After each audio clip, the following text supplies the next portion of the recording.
Dear students, Assalamu alaikum wa rahmatullahi wa barakatuh. Today we will read from the paragraph number 3.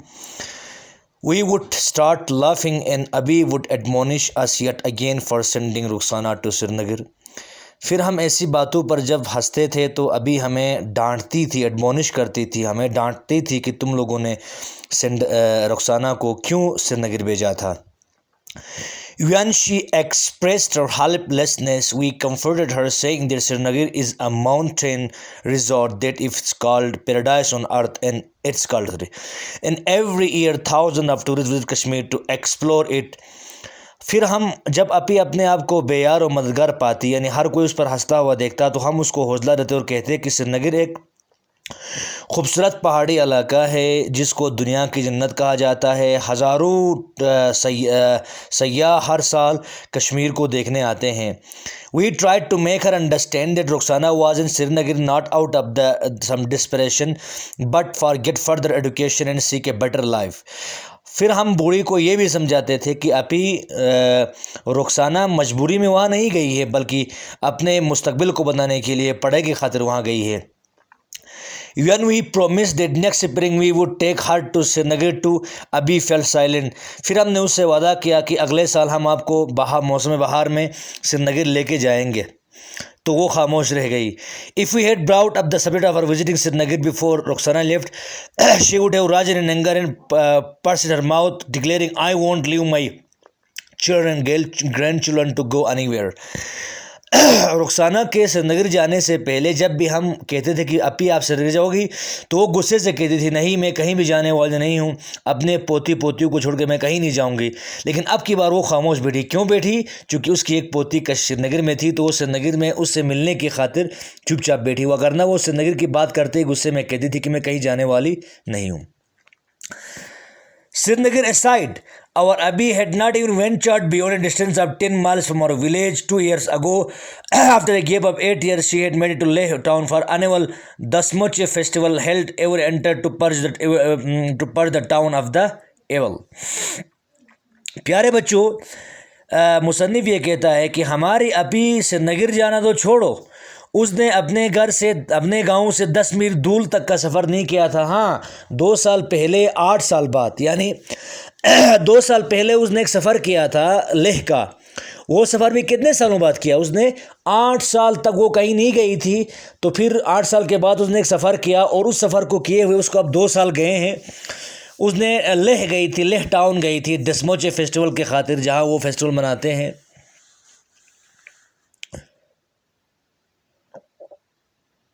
She saw masked dancers and musicians leading a procession from the palace through the main bazaar. अपी ने देखा कि वहाँ mask पहने हुए लोग किस्म किस्म के ड्रेसेस पहनकर वहाँ पैलेस से होते हुए बाज़ार तक आ गए, बड़ी जुलूस लेकर उस फेस्टिवल में. She come across monks burning effigies and making crosses of threat to tread harmful spirits and hungry ghosts of old year. और उसने उन बुद्धिस्ट मोंक्स को देखा जो आग जलाए हुए थे, और बकौल उनके कि वो आग जलाने से पुराने ज़माने के शयातीन और अरवाह को कैद करते हैं, यानी जो जिनविन है उनको कैद करने की खातिर वो जो किस्म किस्म के अमल कर रहे थे उसको भी वो देखने लगी. There was much hustle bustle, वहाँ बहुत ज़्यादा शोर शराबा था. But that evening when Abile returned home, she could only complain, "Oh dear, my head is spinning. There were so many people there that the breath was squeezed out of me. I will never go again." और जब वो शाम को घर वापस पलटी तो कहा, अरे प्यारे, मैं अब तो कहीं नहीं जाऊँगी, मेरा सर चकरा रहा है, और लोग इतने थे कि वहाँ सांस लेना भी मुश्किल हो रहा था, अब मैं कभी भी यहाँ से नहीं जाऊँगी. During those days, a daughter of distant relative come to visit our village. She lived in Delhi. Abile did not recognize her and kept staring at her. We stifled our laughter and enjoyed ourselves thoroughly. और फिर इसके बाद कुछ दिनों के बाद हमारी एक दूर की रिश्तेदार जो दिल्ली में पढ़ती थी, वो हमें हमारी अपी से मिलने आई. तो हमारी अपी ने उसको नहीं पहचाना और मुसलसल उसकी तरफ देख रही थी. हमने भी अपनी हंसी को अंदर अंदर ही दबा के रखा, और हम बहुत ज़ोर ज़ोर से अंदर से खुश हो रहे थे. अपी ने उसको पहचाना नहीं. Finally when Abile was told that this was Dolma she was astonished. और जब आखिरकार अपी ने बिल्कुल नहीं पहचाना तो हमने बता दिया अपी ये अपनी डोलमा है, तो वो हैरान होकर कहने लगे, ला Dolma, I was wondering from where this mem sahib had descended upon our house. मैंने अपी ने कहा, हमारे ला डोलमा, मुझे तो लगा था कि कोई बहुत ही खूबरू हसीना हमारे घर में आ गई है, कोई मेम साहब आई, यानी खूबसूरत एक औरत आई है, ये तुम हो? What kind of cloth have you put on, तुमने किस किस्म के कपड़े पहने हैं? डोलमा स्माइल, डोलमा हंसने लगी। Where have you come from Dolma, तुम कहाँ से आ रही हो Dolma? I live in Delhi amma, मैं दिल्ली में रहती हूँ। Oh then you must be meeting Rosana every day, फिर तो तुम रोसाना दिल्ली मिलती होगी। अब अभी को क्या पता, उसको लगाना श्रीनगर और दिल्ली एक ही जगह है। Amma Delhi is very far from Srinagar, अम्मा दिल्ली बहुत दूर है श्रीनगर से। Have you ever met Rosana? Abile said in disappointment, बेचारी अपी ने परेशान होकर कहने लगी, क्या तुमने कभी भी रोसाना से तुम नहीं मिली? I spent 2 days in Srinagar. On my way here, I tried to meet Roxana but could not locate her house. अम्मा जब मैं श्रीनगर करगिल लेह आ रही थी तो मैं श्रीनगर में 2 दिन रुकी, लेकिन मुझे रोक्साना का कोई एड्रेस नहीं था तो मैं नहीं मिल सकी।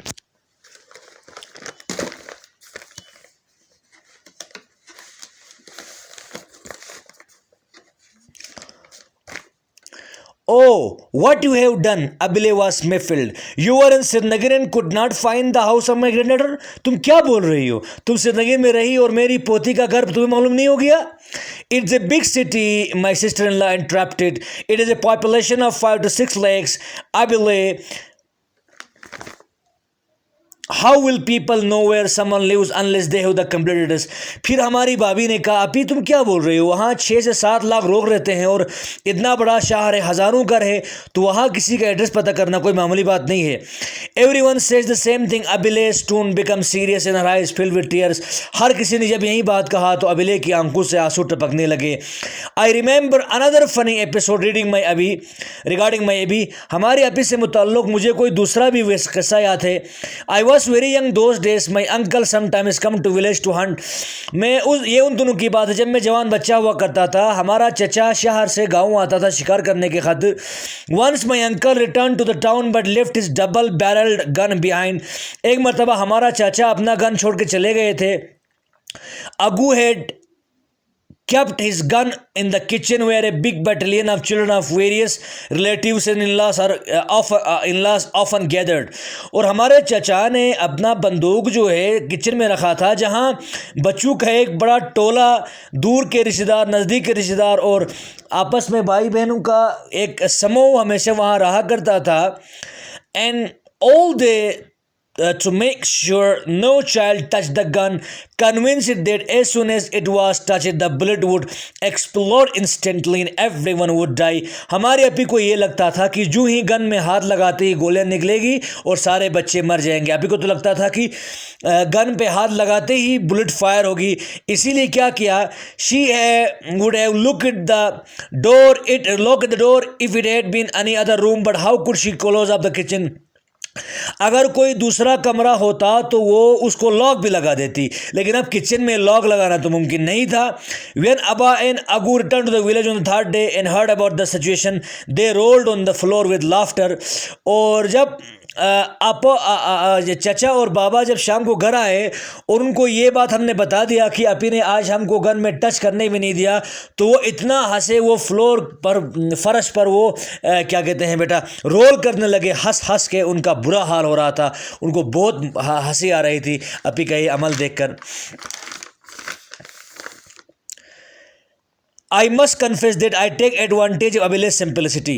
फिर मुसन्निफ कहता है, मुझे ये इतराफ़ करना पड़ेगा, मैं अपी की सादगी का काफ़ी फ़ायदा उठाता था। The army of children always present at our home often tears my notebooks to make kites and boards, wrapping the sheet to shreds with scissors like fingers. और चूँकि हमारे वहाँ बहुत सारे रिश्तेदार के बच्चे रहा करते थे, तो मेरी जो कॉपीज़ और नोटबुक और बुक से उनको फाड़ के पतंग बनाते, ये कश्तियाँ बनाते और टुकड़े टुकड़े करते। I put on a tearful face before Abhi and tell her that these papers are official। एक मरतबा मैंने क्या किया, क्या कहते हैं, ऐसा बिहेव कि जैसे कि मुझे आंसू आ रहे हैं और मैं आपी के सामने रोता हुआ चेहरा लेके गया और कहा आपी मेरा ऑफिशियल पेपर से if they are torn I will be penalised, अगर ये पेपर फाड़ देते हैं ये बच्चे तो मुझे जुर्माना लगेगा। These words work like magic on her and she preserves my paper with such intense care that no child would dare to even look at them. फिर इसके बाद हमारी अपी ने मेरी किताबों का इतना ख्याल रखा कि छोड़ो टच करना दूर की बात, एक बच्चे की जरूरत भी नहीं थी मेरे उन पेपर्स की तरफ देखने लगे। Not stopping at that she saves all sorts of scraps and tidbits even when I am away and when I go to the village she presents them to me। वो तो छोड़ो उस तक तो कहाँ, हमारी अपी तो वो टुकड़े भी जमा करके रखती थी। जब मैं शहर से पलट के गाँव आता तो अपी मुझे वो टुकड़े भी दिखाती कि देखो बेटा मैंने ये सब महफूज रखा है। Among them are papers from the grocers and snuff seller for wrapping spices and snuff। और उन टुकड़ों में वो पेपर्स भी होते थे जहां हमने धनिया मिर्ची चीनी वीनी खरीदने के लिए जो वो जो ग्रोसर देता है ना सामान के साथ, वो पेपर के टुकड़े भी हमारी अपी के उस मजमे में होते थे जो मेरे लिए महफूज रखती थी मेरा है सोचकर। इसके साथ ही यहाँ से हम रुकते हैं बेटा, काफ़ी लंबा हो रहा है वीडियो। ओके, खुदा हाफिज़।